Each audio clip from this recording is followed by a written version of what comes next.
Halo teman-teman, perkenalkan nama saya Devriansah. Saya dari program studi Sistem Informasi semester 6. Dan pada kesempatan kali ini saya akan sedikit menjelaskan apa itu audit sistem informasi. Nah, audit sistem informasi ini adalah proses evaluasi menyeluruh terhadap sistem informasi organisasi untuk memastikan bahwa sistem tersebut berjalan dengan efektif, efisien, aman, dan handal. Di dalam audit sistem informasi ini ada yang namanya sebuah auditor, yaitu berperan untuk mengumpulkan dan menganalisis bukti terkait sistem. Nah, selanjutnya kita masuk ke poin yang kedua, yaitu apa saja sih pengendalian audit sistem informasi dan risiko yang terjadi di dalamnya. Nah, pengendalian sistem informasi ini terdiri dari yang pertama, pengendalian audit sistem informasi secara umum, yaitu ada keamanan fisik, kontrol akses, manajemen perubahan, backup, dan recovery.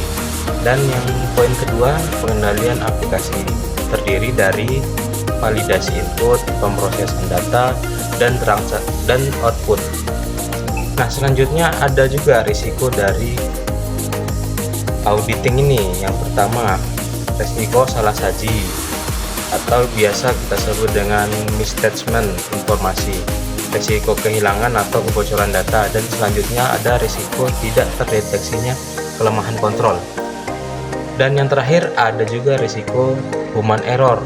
Dan yang selanjutnya kita masuk ke poin ketiga, yaitu tahapan proses pelaporan audit sistem informasi. Nah, yang pertama, di dalam audit ini kita harus melakukan perencanaan, yaitu menentukan ruang lingkungan, tujuan, dan metode audit ini. Kemudian pengumpulan bukti, bisa kita melakukan dokumentasi, wawancara, atau pengujian sistem. Nah, yang selanjutnya analisis bukti, yaitu membandingkan kondisi dengan standar atau kebijakan. Dan yang selanjutnya penyusunan temuan, yaitu itu bisa berisi kelemahan, risiko, dan rekomendasi audit. Kemudian yang terakhir kita akan menyusun laporan akhir yang selanjutnya akan diserahkan oleh manajer. Kemudian apa sih itu hubungan antara keamanan informasi dan audit sistem informasi? Nah, untuk keamanan informasi ini bertujuan untuk melindungi kerahasiaan, integritas, dan ketersediaan informasi.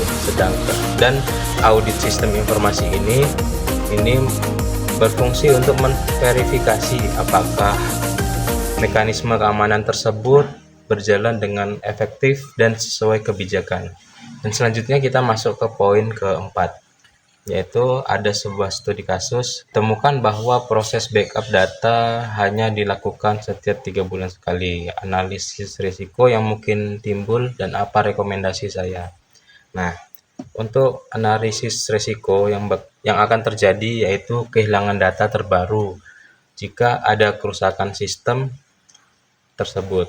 Nah, yang selanjutnya ada gangguan operasional, jadwal kuliah, mata kuliah, dan pendaftaran akan hilang ketika ada sebuah kerusakan sistem. Ya, rekomendasi saya yaitu untuk lebih sering kita melakukan backup minimal harian atau mingguan, yaitu bertujuan untuk meminimalisir data yang terbaru itu hilang ya teman-teman. Atau bisa juga kita gunakan mode backup otomatis ke media berbeda. Nah, selanjutnya kita masuk ke poin yang kelima, yaitu ada sebuah perusahaan mengalami serangan ransomware. Sebagai auditor, jelaskan langkah-langkah audit yang Anda lakukan untuk mengevaluasi kontrol keamanan yang ada. Nah, untuk langkah yang pertama, kita harus mengidentifikasi dan dokumentasi insiden.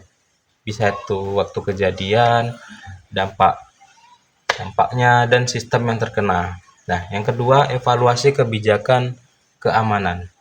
Yang ketiga, analisis kontrol pencegahan, yaitu misalnya kita menggunakan firewall, antivirus, patch manager, dan pelatihan karyawan. Sekian video dari saya, semoga bermanfaat.